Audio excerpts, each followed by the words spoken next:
Hello दोस्तों, आज हम सीखेंगे कि ट्रेडिंग प्लान क्या होता है, ट्रेडिंग प्लान कैसे बनाएं और ट्रेडिंग प्लान क्यों जरूरी होता है।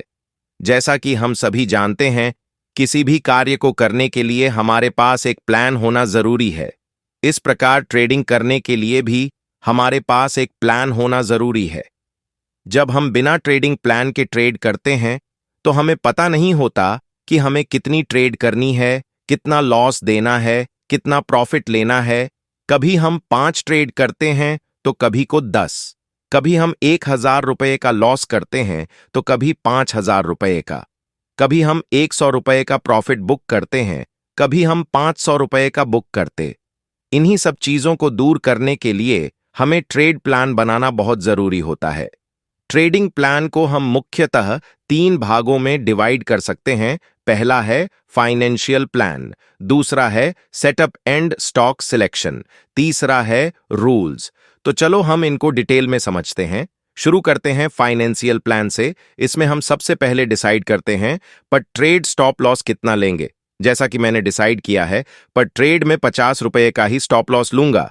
दूसरा, हम डिसाइड करते हैं कि पर डे कितने ट्रेड करेंगे। मैंने डिसाइड किया है 5। तीसरा, हम डिसाइड करेंगे per day max stop loss कितना लेंगे। मैंने डिसाइड किया है 250 रुपये। चौथा, पर डे टैक्स इंक्लूड करेंगे, जैसा कि मैं डिसाइड किया है 150 रुपये। पांचवा, इस हिसाब से पर डे मैक्स लॉस बनता है 400 रुपये। छठा, पूरे महीने या साल का मैक्स स्टॉप लॉस। यदि आप पूरे महीने का ट्रेड प्लान बना रहे हैं तो number of trading days in month count करें तथा पर डे स्टॉप लॉस से मल्टीप्लाई कर पूरे महीने का मैक्स स्टॉप लॉस प्लान करें। यदि यह स्टॉप लॉस आपके लिए कंफर्टेबल है तो इसी को फॉलो करें, यदि नहीं तो पर ट्रेड स्टॉप लॉस को कम या ज्यादा कर सकते हैं। जैसे कि मैंने पूरे ईयर का ट्रेडिंग प्लान बनाया है मार्च से लेकर दिसंबर तक का, तो मार्च से लेकर दिसंबर तक कुल 205 ट्रेडिंग डेज हैं। तो इस हिसाब से मेरा पूरे वर्ष का मैक्सिमम लॉस रुपए 8,200 बनता है। ये होती है फाइनेंशियल प्लानिंग। सभी की फाइनेंशियल प्लानिंग अलग अलग होती है क्योंकि सभी का स्टॉप लॉस अलग अलग होता है। तो आप अपने हिसाब से पर डे स्टॉप लॉस और पर ट्रेड स्टॉप लॉस डिसाइड कर सकते हैं।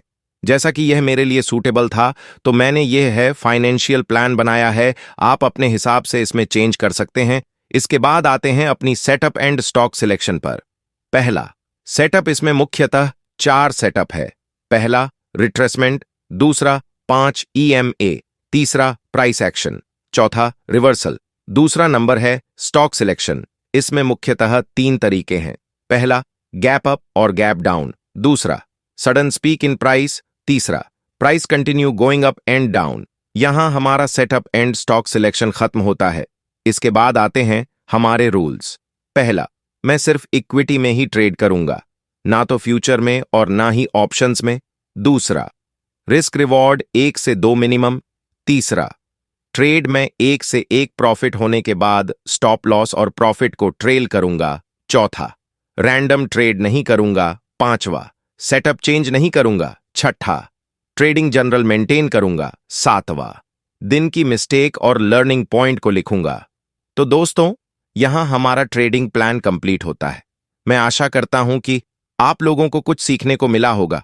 तो दोस्तों, मिलते हैं मेरे नेक्स्ट वीडियो में, जिसमें मैं आपको मेरी एक्सेल शीट दिखाऊंगा जिसमें मैं अपना ट्रेडिंग जनरल मेंटेन करता हूं।